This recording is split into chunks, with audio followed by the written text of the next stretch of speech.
Eu vou pedir para que você, por gentileza, abra a sua Bíblia no Evangelho de Mateus.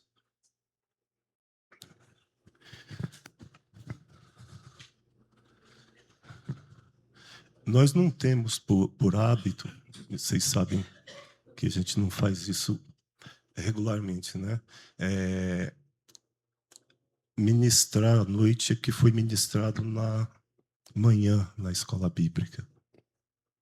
Mas hoje de manhã eu até testificava para o irmão José Maria e disse: o Senhor está falando para eu fazer uma coisa que geralmente eu não faço, que é ministrar esse texto que nós ministramos aqui à noite. Então é isso que a gente vai fazer, porque nós estamos aqui para obedecer ao Senhor. E há um outro fator, né? A gente não concluiu pela manhã. Por isso que a gente pediu para que se cantasse esse, porque é sobre esse assunto que Mateus 21, 28 ao 32 vai tratar, que é a parábola do pai e dos dois filhos, a diferença entre o que se diz e o que se vive, né? E eu estou com meu coração assim muito impelido pelo Senhor, pelo Espírito Santo, né? Hoje eu tive o privilégio de fazer a minha primeira aula de escola bíblica pós-60 e agora fazer a primeira ministração pós-60. Então vocês têm que me aturar um pouco mais, porque além de ser o pastor, eu tenho o estatuto do idoso ainda ao meu favor. Então posso processar qualquer um aqui, né, por maus tratos, né? Então, mas a gente não vai usar desse direito. Mateus 21, 28.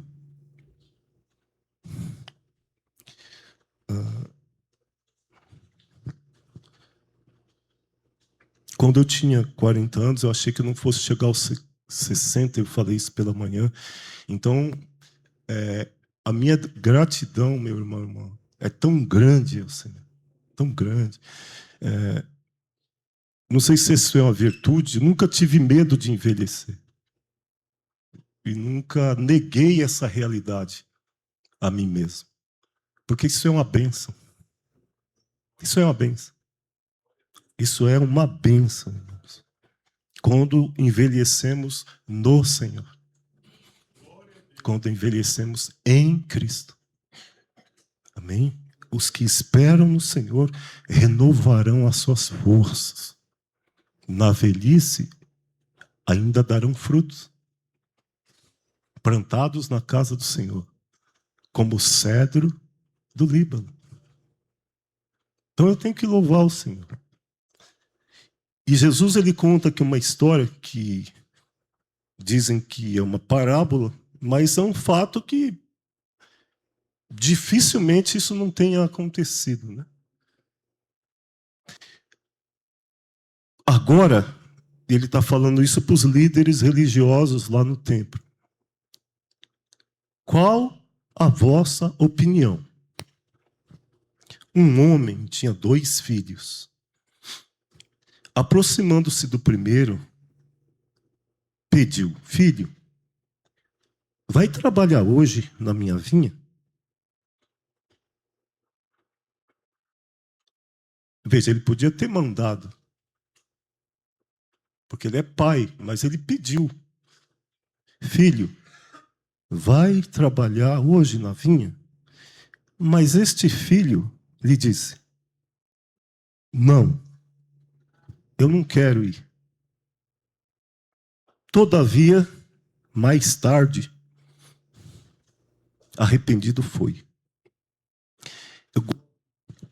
Da forma como Jesus ensina, porque ele dá assim campo para a gente refletir sobre muitas coisas.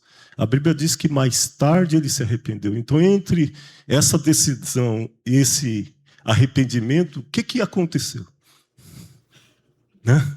O que aconteceu para ele se arrepender? Então chamou o pai até o segundo filho e fez o mesmo pedido. Então esse lhe respondeu: Sim, Senhor. Vocês lembram do episódio do Chaves? Todo mundo aqui já assistiu, né? Esse aqui é o crente Chiquinha. Né? Ô, paizinho lindo. Sim, paizinho lindo. Pode deixar, paizinho lindo.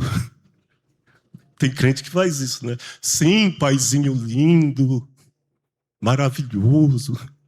Pode deixar, eu vou. Mas não foi.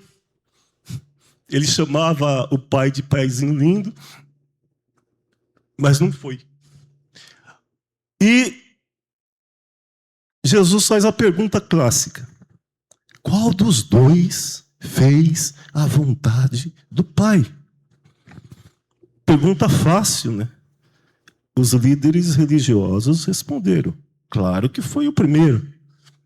Então Jesus lhes revelou: olha, com certeza eu vos afirmo que os publicanos e as prostitutas estão ingressando antes de vocês no reino do céu. Sabe o que Jesus está falando? Esse filho é vocês. Esse que falou que ia e não foi a vocês. Porque ele vai dizer, ó, as prostitutas, os publicanos estão entrando no reino de Deus antes de vocês. Porquanto João veio para vos mostrar o caminho da justiça. Mas vocês não acreditastes nele. Mas vós não acreditastes nele. Em compensação, os cobradores de impostos, as prostitutas creram. Vós, entretanto, mesmo depois de presenciardes a tudo isso, vocês não se arrependeram para acreditar nele. Então, está vendo aí, irmãos? Jesus estava no templo, ele havia chegado em Jerusalém, estava nos seus últimos dias. E nós estamos falando aqui de uma pergunta que Jesus ele faz, que ela atravessa os séculos e chega até nós. Qual dos dois fez a vontade do Pai? Então, o assunto aqui é quem faz, de fato, a vontade do Pai. Claro que quando a gente fala de fazer a vontade do Pai, a gente tem que saber que Jesus, nesse quesito, ele foi o padrão. Ele foi o modelo. Ninguém pôde dizer como Jesus. Lembra lá do Evangelho de João? Eu só faço o que o Pai me manda. Quem aqui pode falar isso? Eu só faço o que o Pai me manda. Então, o homem Jesus, em matéria de fazer a vontade do Pai, ele podia perguntar. Ele tinha autoridade para perguntar, porque ele falou: eu só faço o que o Pai me manda. E nesse mundo que está dessa forma, como foi falado aqui, irmãos, nós temos que ter a certeza de uma coisa: Deus vai julgar esse mundo. A gente ouve todo mundo falar: meu Deus, o mundo está de cabeça para baixo, o mundo está um caos, e de fato está. Meu Deus, eu não pensei que iria viver para ver isso. Mas nós temos que nos consolar numa verdade bíblica. Deus vai julgar o mundo. Isso é um fato, meu irmão, minha irmã. Deus vai julgar o mundo. E como ele vai julgar? Paulo vai falar lá em Atos 17, no Areópago, em Atenas, aos filósofos atenienses, aos intelectuais da época, aquilo que havia de mais elevado em matéria de conhecimento. E Paulo é meio bocudo, né? Porque ele chamou todos eles de ignorantes. Olha, Deus não leva em conta o tempo da vossa ignorância. Paulo chamou aqueles filósofos de ignorantes. Deus não leva em conta o tempo da vossa ignorância. E sabe por quê? Ele está anunciando a todo mundo e a todos que se arrependam. E sabe por quê? Porque ele vai julgar o mundo. De que forma? Por meio do varão que ele aprovou. E como que ele aprovou? Ressuscitando-o dos mortos. A ressurreição é o selo de aprovação do Pai em Jesus. A ressurreição é aquele carimbo, aquele selo que o Pai pôs nele, que o habilitou para julgar os vivos e os mortos. Jesus é o varão padrão do Pai. Jesus é o varão modelo do Pai. Deus vai julgar o mundo por meio deste homem que ele carimbou e aprovou. Ressuscitando dos mortos.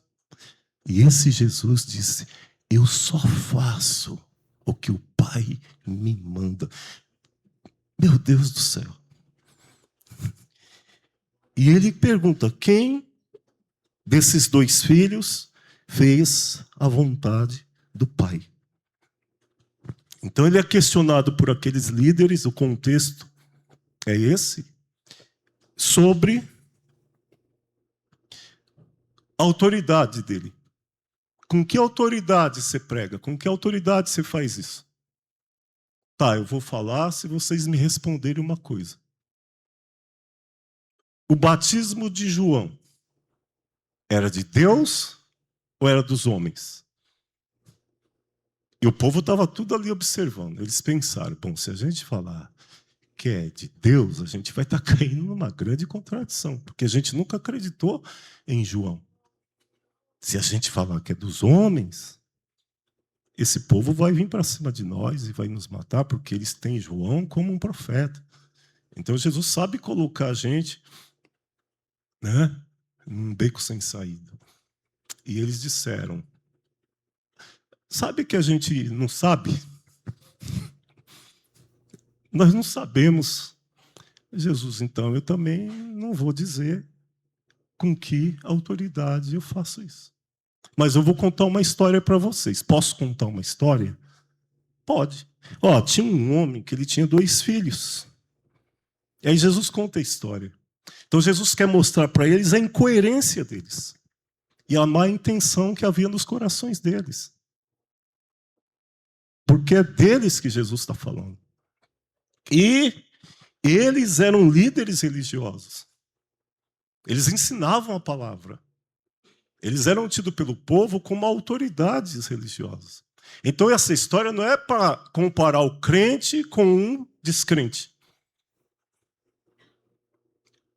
Não é para comparar quem serve a Deus com quem não serve a Deus. Não. Jesus está falando a um público que ensina a lei, que pratica a religião, que são tidos como autoridades, como líderes religiosos. Então Jesus vai conduzir a discussão aqui, ó. A pregação de João Batista era de Deus ou dos homens? Eles não aceitavam João. Aí estava a incoerência deles. Vocês não creem em João e querem questionar a minha autoridade. Vocês não acreditaram na autoridade de João e vocês querem questionar a minha. Então acontece aqui, ele conta essa parábola. E Jesus levanta essa questão. E essa questão chega aqui a mim e a você. Quem, de fato, faz a vontade do Pai? Jesus não está aqui, nesse texto, mostrando apenas 2 tipos de pessoas. Quem obedece e quem não obedece. Não. Não. A questão vai muito mais além. Jesus está falando de algo que vai além das aparências. Jesus está expondo aqui uma realidade espiritual. Não se trata só de fazer e não fazer. Não. Então, essa parábola é direcionada aos líderes religiosos, como eu falei, que conheciam a lei, que ensinavam o povo, que tinham posições de autoridade espiritual e, portanto, se tratava de pessoas que estavam dentro do sistema. Traduzindo para os dias de hoje, dentro do sistema cristão, evangélico, dentro do cristianismo. Então, essa parábola é para nós, que estamos dentro desse sistema chamado cristianismo, como aqueles líderes estavam.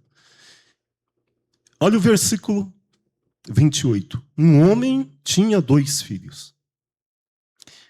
Chegando-se ao primeiro, disse: Filho, vai trabalhar hoje na vinha? O papai está pedindo. Não é assim que você fala com seu filho? O papai está pedindo. Dá para você levar a louça? A mamãe está doente. Hoje ela não está bem. Ô, paizinho lindo.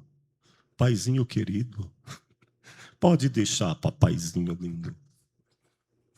Aí quando acorda de manhã, a louça está suja. Né? Mas esse aqui não. Ele falou, não quero. Eu não quero. Eu não quero ir trabalhar hoje na vinha. Amanhã, talvez, o mês que vem, a semana que vem. Quando é que Deus chamou ele para trabalhar na vinha? Hoje. E é um hoje eterno. Esse hoje é hoje. Não é? A gente faz muitos planos para aposentadoria, para terceira idade, para maioridade, quando eu terminar meu curso de teologia, quando meus filhos casar, quando eu me formar. Mas quando o Senhor está nos chamando para vir? Hoje. Porque amanhã eu posso estar debaixo de uma sepultura. Amanhã eu posso não estar mais aqui. Eu posso nem me mudar. Não é? Então, ele está te chamando hoje. E amanhã? Hoje. E depois da manhã? Hoje. E no mês que vem? Hoje. É um eterno hoje. Hoje, se ouvirdes a sua voz, não endureçais o vosso coração. Então, esse filho representa quem? Esse que talvez não seja você e nem eu, tomara que não, né? Que, num primeiro momento, depois de ouvir aquele hino poderoso, ser tocado pelo Espírito Santo, onde guiar-me, meu Senhor, eu seguirei por teu amor.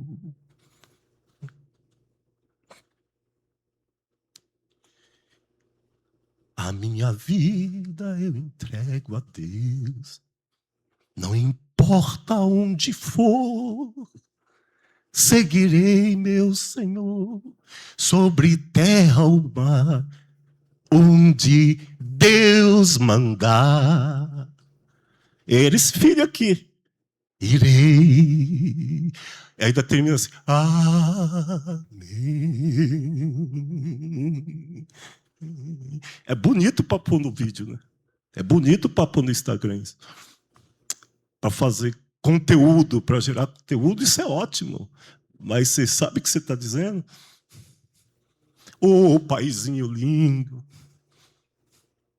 Não estou falando que a gente não possa cantar, mas a gente precisa pensar e refletir. E uma hora parar e falar, Senhor, isso que eu falo, que eu canto, é isso mesmo? Eu sou essa pessoa mesmo? No quarto, quando ninguém... Senhor, eu canto, isso que eu canto, que eu falo, que eu determino, eu sou mesmo essa pessoa, eu tenho peito mesmo para fazer isso? Ou eu sou esse que, no primeiro momento, né, resiste, diz, não quero.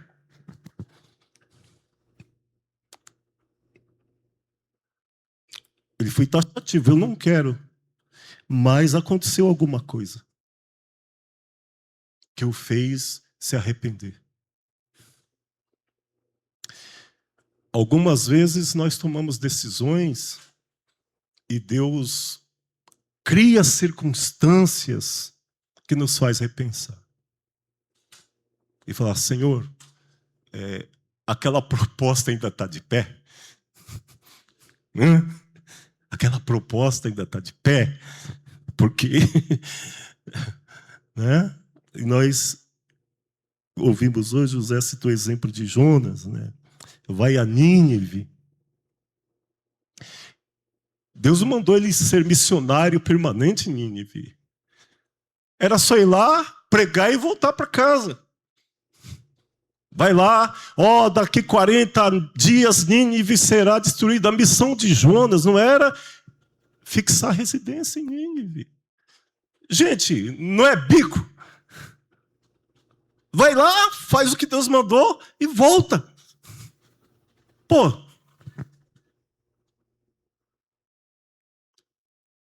Mas ele não quis. Jonas cai bem aqui, né? Do segundo filho. Ele pega o navio, ou seja, compra a passagem, pega o navio para a Espanha. E como a gente falou de manhã, você consegue ouvir a voz do diabo no ouvido de Jonas? Vai, entra logo nesse navio. Você está esperando? Isso vai ser um cruzeiro, pô. Mas o cruzeiro virou uma tempestade. Vai, você já comprou a passagem, entra aí, pô. Entra no navio. Irmãos, dava tempo de Jonas ter mudado de ideia. Tá, já comprei a passagem, mas porque esse primeiro aqui, eu não sei o que aconteceu. Mas ele não fez como Jonas. Esse primeiro filho, não quero ir para Nínive. Ele compra a passagem, quando ele chega no navio, o que ele faz? Antes de entrar, ele...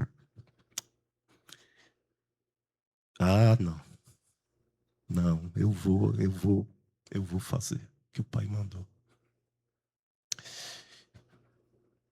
Primeiro ele rejeita, ele resiste, ele se opõe, mas alguma coisa acontece, irmãos. Ele se arrepende, ele vai. Como Deus é bom. Como Deus é bom.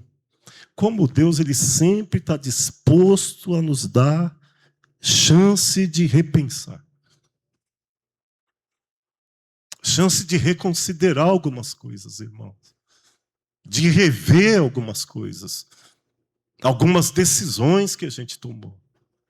Então ele fala, não quero, não vou. Mas ele, irmão, irmã, se arrepende. Não, pô, meu pai faz tudo por mim. Meu pai me ama. Pô, ele só está me pedindo para ir hoje trabalhar na vinha. Irmãos, o Espírito Santo encontrou lugar no coração dele. A palavra encontrou lugar no coração dele. Ele se arrependeu. Ele se arrependeu. Ele reconsiderou. E sem falar nada para o pai, ele foi. Ele foi.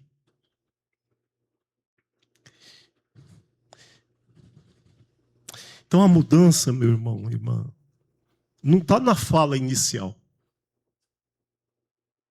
Eu posso até ter falado uma bobagem para Deus. Não quero, não vou. Porque Deus não considera a nossa fala inicial. Esse texto está nos ensinando isso.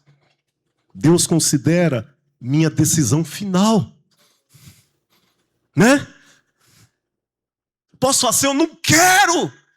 Mas o Senhor fala, daqui a pouco ele vai pensar, ele vai voltar atrás. Não é a fala inicial que Deus está levando em conta. É a tua decisão final. Então, mesmo que você diz, Senhor, eu não quero, é a tua decisão final que Deus vai levar em conta. Então dá tempo ainda de você rever o que você disse. E eu também. Olha o segundo filho.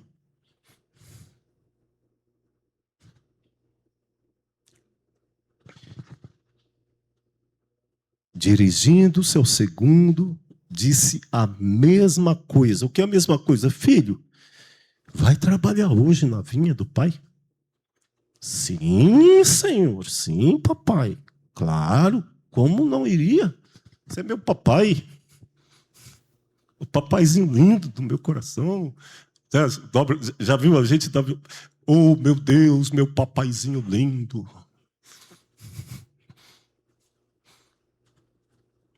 Então, o papaizinho lindo está pedindo para você ir hoje. Vai trabalhar na vinha do papaizinho? Ô, papaizinho, poxa vida, já... Puxa, só o jeito de se pedir, pai. Como que eu vou falar não, senhor? Pô.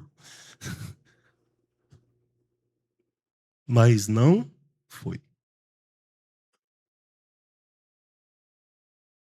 Nem a nossa fala inicial. A nossa decisão final.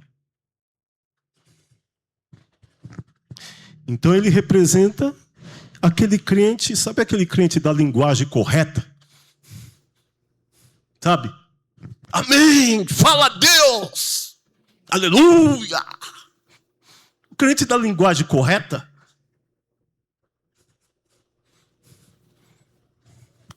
Sim, Senhor! É mesmo, Jesus! O crente da linguagem correta. Tem todo o respeito, concordância, há uma aparência de submissão, né? No entanto, sua ação contradiz aquilo que ele fala. Ele disse que ia e não foi.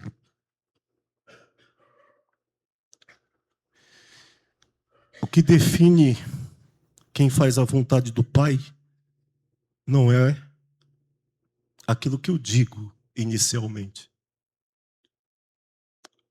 mas a minha decisão final. No reino de Deus, guarde isso, palavras não substituem obediência. No reino de Deus, palavras não substituem obediência.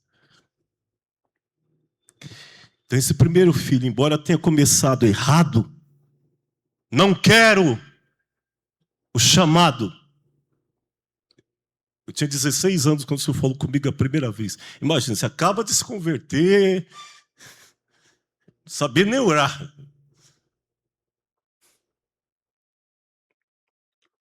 Aí você chega lá na Manaim, num culto, num quintal, aqueles banquinhos, todo mundo sentado, novo convertido, 16 anos de idade. Oh, glória, aleluia, que bênção. Aí começa o culto. Jovem, você que está aí. É, você mesmo que olhou para trás. Olha para mim. Quando você entrou aqui, o Senhor me mostrou uma luz azul em cima de você, jovem. Você é obreiro. Eu acabei de me converter. Acabei de aceitar Jesus, então se prepara, jovem. Porque Deus está te chamando para o ministério. Eu nem me converti direito assim, mas Ele já está te chamando para o ministério. A princípio, eu pensei, Deus, eu não quero isso. Eu não quero isso aí. Não pense você que eu fiz um culto de ação de graças, fiz um churrasco, que hoje é assim, né? Se forma em teologia, vamos fazer o churrasco porque meu filho agora é pastor. Todo mundo na churrascaria, é festa. Né? Não, aqui comigo não foi assim, não. Mas, oh Deus. Mas, aí mais para frente. Você jovem. Sabe esse sonho que você teve 3 vezes? O Senhor está falando que você está sendo chamado para o ministério. Eu falei, pô, meu pai. Aí a gente vai reconsiderando, irmãos. E eu estou aqui. Sobrevivi. Sobrevivi. Junto com uma pessoa que me ajudou muito, mas muito, mas muito, mais, muito, mais, muito, mais, muito, mais, muito. Porque no ministério, irmão, se você não tiver alguém que seja de Deus, aí vem depressão, burnout, vem crises. Eu chego, irmãos, a 35 anos de pastorado. Nunca tive burnout. Nunca tive depressão. Nunca fui um psicólogo ou analista. Não digo para minha glória. Porque Ele chamou. E quando Ele chama, Ele respalda. Quando é Ele mesmo que chama. Quando o chamado vem dEle, irmãos. Pode ir sem medo algum. Mas tenha certeza se foi Ele que te chamou. Se foi Ele, seja por uma grande obra ou por uma coisa pequena, vai sem medo. Vá sem medo. Ele disse para Josué: não te mandei eu.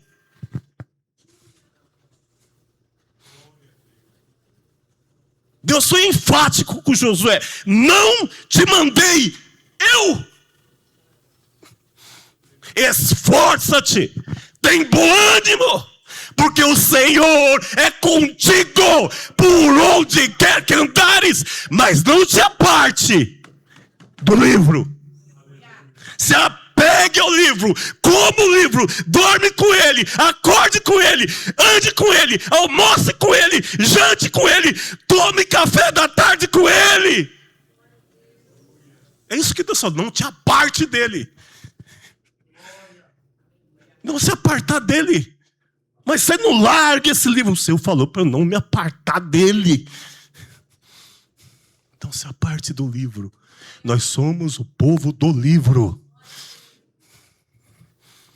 E Deus vai te respaldar. Isso eu não estava aqui. Mas o Espírito pediu para falar para quem está aqui. Não te mandei eu? Esforça-te, tem muito bom ânimo, não temas, não te espante.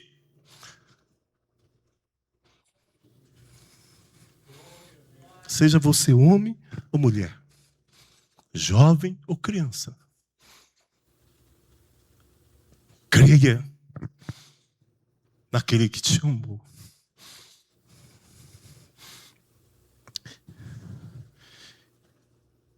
Pastor, eu comecei errado minha vida cristã. Esse filho começou errado também. Eu não quero, pai. Quero saber disso para mim, não. Mas mais tarde ele se arrependeu. Ele começa errado, mas ele termina alinhado com o pai. Ele termina alinhado à vontade do pai. Disse que não ia, mas depois se arrependeu e foi.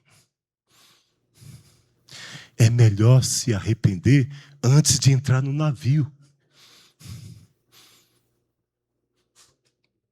do que ter que se arrepender lá nas entranhas do peixe. Né? Precisa passar pelas entranhas do peixe para se arrepender. Vale.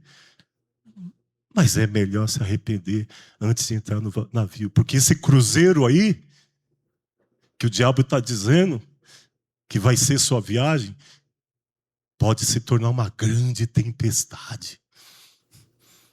Entra no navio, você vai ver o mar. Jonas, eu preparei um camarote só para você.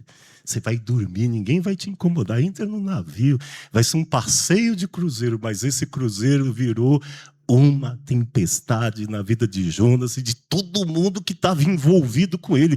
Irmãos, porque quando a gente está na desobediência, a gente é zica. Dentro de casa, no emprego, foge de um crente que está em desobediência. Sai de perto dele. Ou então fala, ó, se arrependa porque duro para uma esposa, irmãos, caminhar com um marido desobediente. É duro. É duro para uma esposa. Um filho. E tem esposas que falam, ô Senhor, amoleça o coração do meu marido, Senhor. Não é justo ele estar sofrendo por causa da desobediência dele. Mas é casado, é família. Não desfrutou das bênçãos? Hã? Porque na bênção ninguém fala assim, Senhor, não, vamos festejar as bênçãos juntos, né? Comemorar juntos. Então, a tempestade vai vir para todo mundo que estiver no navio. Todo mundo que estiver no navio. E vai ter prejuízos financeiros. Pega tudo no navio, vamos jogar tudo no mar.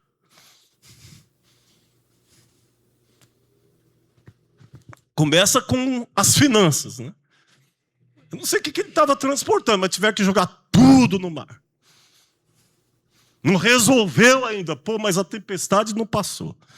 Deus já tirou emprego, pô, o que falta mais? O navio ainda está sendo sacudido, a tempestade não para.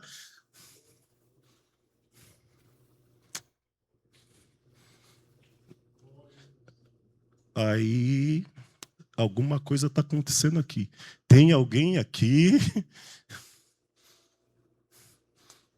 Vamos descobrir quem é, né?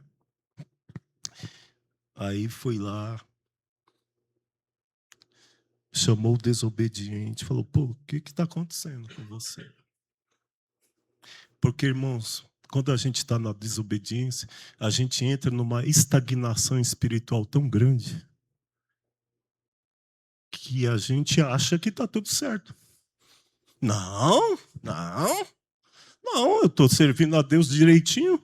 Não, o Jonas falou, não, é você, pô. É você. O problema é você. Não. No caso de Jonas, quando apontaram para ele, que ele viu que realmente a causa era ele, falou, olha, tudo isso que está acontecendo aqui é porque o pai falou, filho, vai hoje trabalhar na minha vinha, vai lá, prega para Nínive, depois vai embora.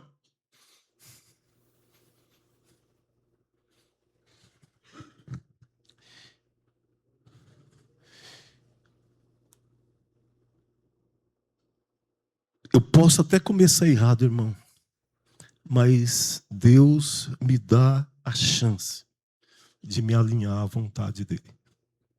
Isso vale para ministério, isso vale para casamento, para relações de pais e filhos, de patrão e empregado. Eu posso ter começado errado. Ah, pastor, está tudo errado aqui dentro de casa, está tudo bagunçado aqui. Mas Deus ainda pode pôr tudo em ordem. Tudo em ordem, irmãos. Nós ainda podemos nos alinharmos à vontade do Pai. Nós ainda podemos fazer isso, irmãos. Eu não quero. Mas depois se arrependeu e foi.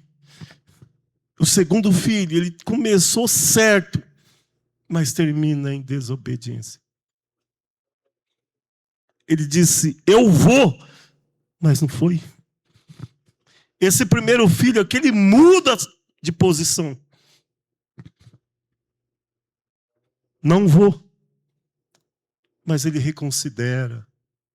Sabe quem faz isso? O Espírito Santo. A palavra. Deus vai falando com a gente. A palavra vai falando com a gente. E a gente vai reconsiderando. E vamos nos ajustando à vontade do Pai. E o Pai nos dá sempre mais uma chance. Porque Ele é bom.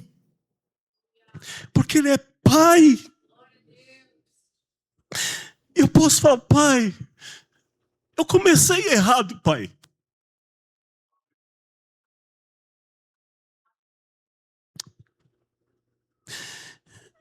Mas eu quero me alinhar à Tua vontade, Pai.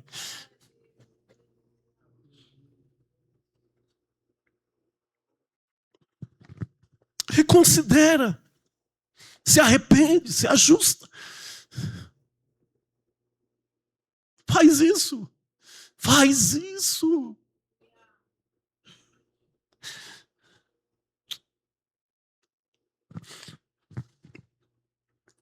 O erro inicial não define.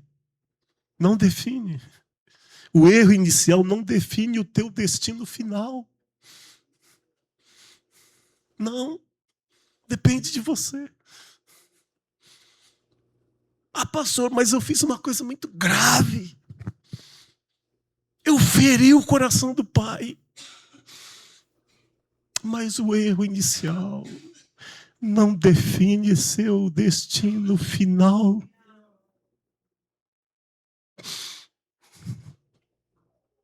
Desde que haja arrependimento verdadeiro.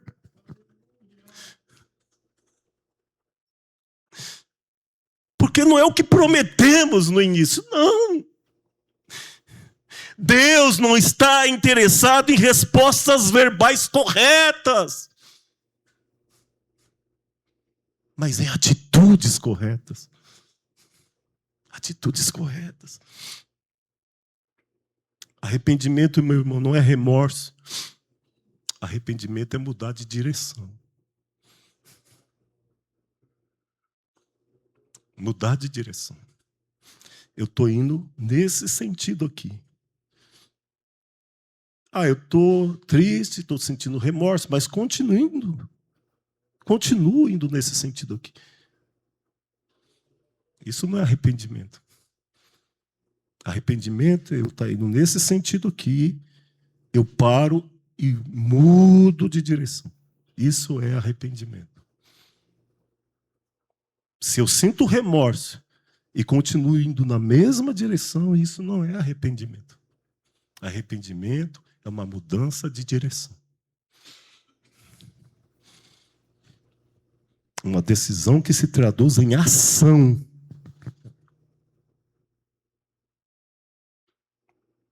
Então, esse segundo filho, que disse que ia,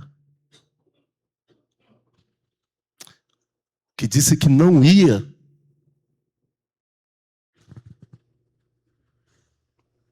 mas foi. Desculpe, esse primeiro filho que disse que não ia, mas foi, ele muda de direção. Agora, esse segundo filho aqui, ó, que disse que ia, mas não foi, ele representa essa dissimulação que há em mim, às vezes, é em você, às vezes. Sabe essa dissimulação religiosa?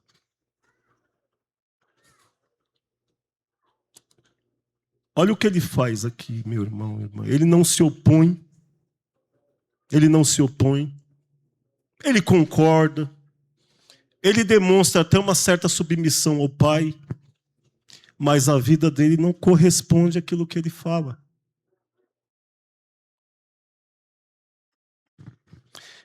Esse segundo filho aqui, guarde bem o que eu vou te dizer, que disse que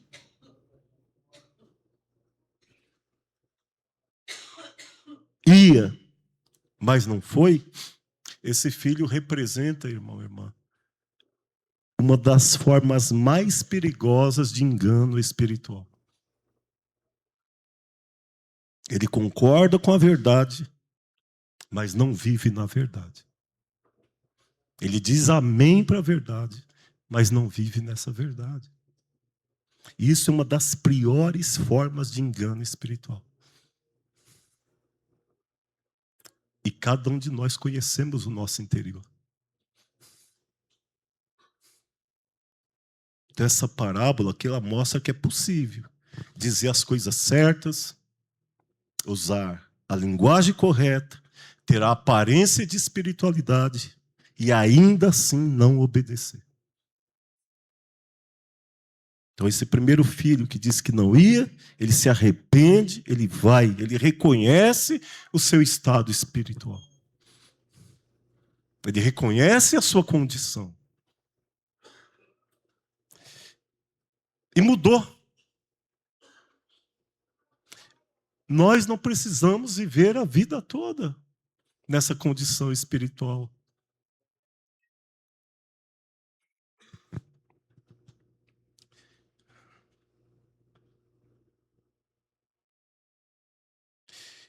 Às vezes dá vontade de pegar essa palavra, né, irmãos?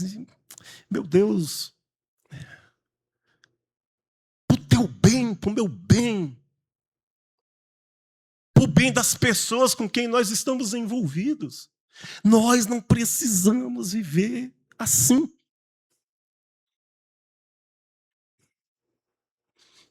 Não basta ter a linguagem correta, a aparência de espiritualidade, dizer as coisas certas e não obedecer.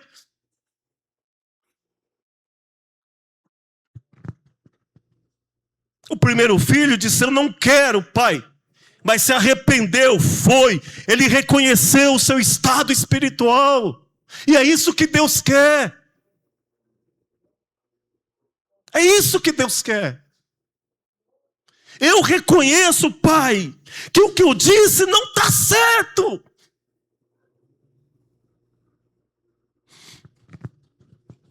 O segundo filho, que disse que ia, mas não foi, ele manteve a aparência, mas não mudou a realidade interior, né?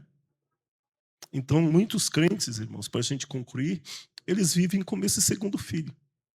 Dizem sim em palavras, dizem amém, concorda com a verdade, reconhece aquilo que é certo, mas não executa. Isso é muito perigoso. Há intenção, mas não há ação. Há discurso, mas não há prática. E no reino de Deus, para a gente terminar, não é aprovado aquele que sabe mais, é aprovado aquele que obedece mais. Não basta saber a vontade do Pai. Eu sei a vontade do Pai. Ele quer que eu trabalhe na vinha. Então não preciso orar, Senhor. Sabe aquela oração mais hipócrita que a gente faz? Senhor, me mostra a tua vontade. Eu preciso saber a vontade de Deus para a minha vida. Eu estou orando para Deus mandar uma revelação da vontade de Deus. Se você é casado, o que a Bíblia fala para a esposa? Se você é casado, o que a Bíblia fala para o marido? Deus não precisa revelar nada. Está tudo escrito aqui. Está aqui escrito. E eu não vou ler o texto para você. Você conhece. Você sabe. A intenção. Mas não há ação. Há discurso. A festa. A comemoração. É isso, é aquilo. Né? É lindo.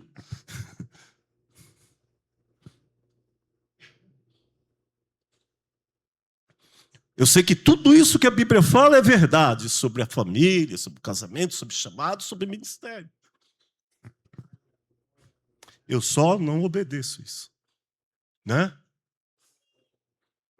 Eu sei que tudo está certo, que a vontade do Pai é essa, mas eu não obedeço. Então, no reino de Deus não é quem sabe mais, quem conhece mais, é quem obedece ao Pai. Quem obedece ao Pai. A gente pode cantar só um louvor, bem rápido, enquanto eu faço a conclusão, você abaixa a sua cabeça, ora ao Senhor. Porque esse texto também fala de uma coisa linda, arrependimento. O arrependimento do primeiro filho, irmãos. Que representa essa mudança de coração, essa mudança de atitude, e é isso que Deus deseja ver em cada um de nós. Disposição para se arrepender, para obedecer, irmãos. Demonstra um coração sincero. E Deus não está te pedindo para largar tudo e ir para o Afeganistão. Não, às vezes você vai em Nínive e prega. Volta para casa, volta para a tua família.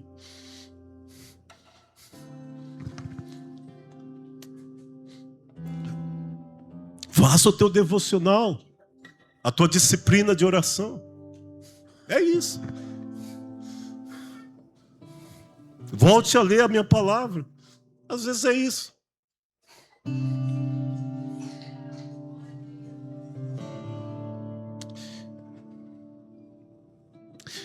Promessas vazias, né?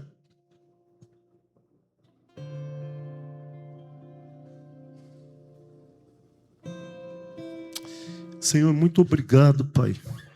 Quantas vezes a gente realmente, Senhor, a gente, por causa da nossa fraqueza, Pai, a gente toma decisões contrárias, Senhor, à tua vontade e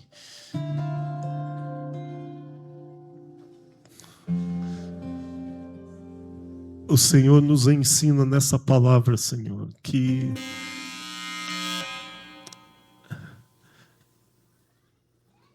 as minhas palavras não decidem, Senhor. Não definem. Mas é o que vai acontecer lá no final, Senhor.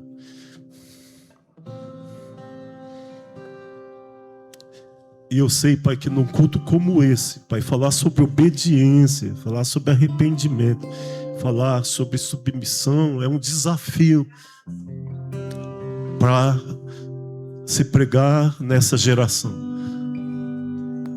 Mas nós te louvamos, Pai, porque o Senhor é tão bom, é tão amoroso, Senhor.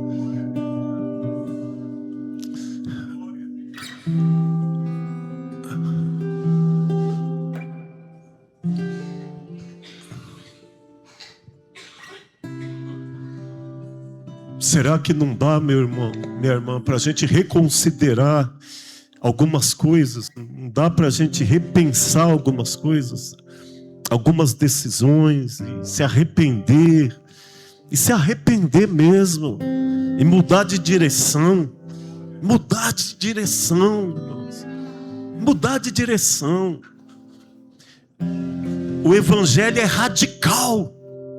Por mais que se pregue que não, o evangelho é radical, o evangelho é mudança de direção. Eis que o machado está posto à raiz da árvore. O evangelho é radical.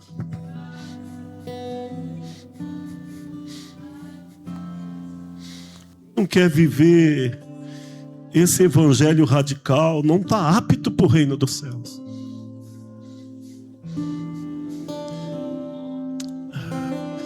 Pai, muito obrigado, muito obrigado. E nós queremos terminar te agradecendo com esse louvor, Senhor. Nós não precisamos nem vir até aqui, nós podemos fazer isso sentado na nossa cadeira mesmo, Senhor.